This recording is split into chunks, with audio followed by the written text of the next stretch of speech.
everybody, Brittany Haas here, Chief Adventure Officer for Alpenventures UNGUIDED, and welcome once again to my kitchen. We are continuing our A Taste of the Alps series today with a delicious recipe from the Berghaus am Schienensee called Älplermakkaroni.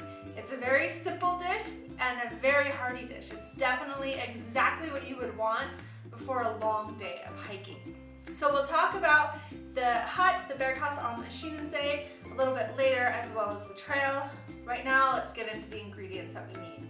So you see here I have a few things already prepared, and now all we really need to do is throw them together and pop them in the oven. So first of all, I have one bag of macaroni, so 500 grams, and it's cooked 3/4 of the way. And I have it in a dish that I already greased.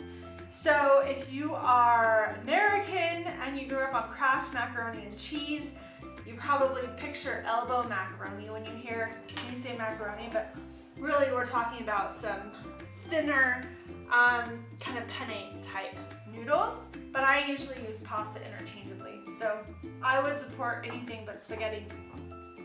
Then we need 300 grams of potatoes, again 3/4 of the way cooked. I have these diced, and that's about one large potato. Then we need 100 grams of diced onion, which is about one onion, and you want to go ahead and fry that. So I already fried it, maybe over fried it, but for me better overcooked onion than undercooked onion.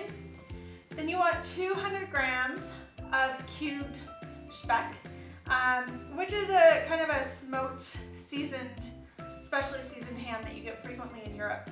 If you don't have that, then you can use cooked bacon as a substitute, or I'm using some pieces of cooked ham for this, and that works out to be about 1.5 cups. Then we're going to need 5 deciliters of heavy cream, whipping cream, without whipping it, and that's going to be about 3.5 tablespoons. We'll need some raclette cheese to sprinkle on top. I have about a cup here, which is about 100 grams. This is freshly grated cheese. And raclette cheese, we've talked about this before. It's basically a cheese that melts well. So raclette is a special dish in Switzerland that uses melted cheese. And so Gouda cheese works. I have Emmentaler cheese, which in the US you know as Swiss cheese.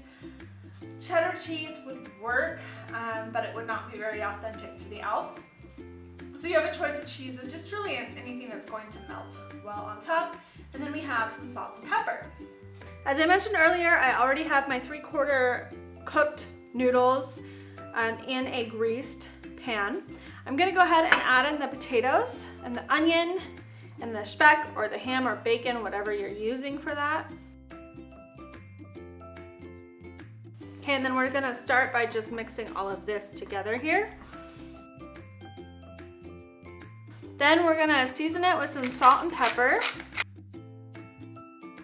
Okay, and I'm gonna go ahead and mix that together. Now we wanna put 5 deciliters of cream in there, and that's gonna be 3.5 tablespoons. And you just kind of pour it on top. And then we cover it in cheese. And now most of the work is done, and all we have to do is pop it in the oven for 15 minutes. I have my oven preheated to 175 degrees Celsius, which is about 350 degrees Fahrenheit. While that's in the oven, let's go ahead and talk a little bit about the Berghaus am Schienensee. The Berghaus am Schienensee is the last accommodation on our 7-day Bernese Oberland traverse in Switzerland. Now, the Berghaus am Schienensee is definitely a step up from many of the huts that we use for our tours around the Alps. It's more of a mountain hotel. They have dormitory accommodation there to make it a little bit more affordable, but they also offer private rooms, and they're very comfortable. Bernese Oberland Traverse is one of the most spectacular routes in the Alps, and I've talked about this on a few other videos, so I'm not going to get into too much detail on repeating what I've said before. I'll leave some links down below to the other videos so you can learn more about the tour. But I want to highlight some other characteristics that it has The Bernese Oberland Traverse spends the first 4 days in a highly touristy area, kind of hopping from village to village. And then the last 3 days it goes a little bit more remote into the mountains. Still not terribly remote. This is a popular route. There are huts along the way and you'll see plenty of people along the trail. But it's more remote compared to the first few days. During these 4 days, you're staying in comfortable accommodations for the most part. You have your own private rooms. A couple nights you're in regular hotels.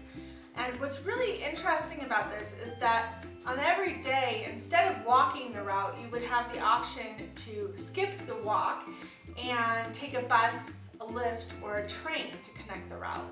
This gives you a lot of flexibility to see some of the highlights in the region. If you want to take a day off from hiking and take the train up to a peak somewhere, you can go up to the top of Europe, otherwise known as the Jungfraujoch, which is a really spectacular train station up high on the glacier. So you have time to work with what you're doing and flexibility.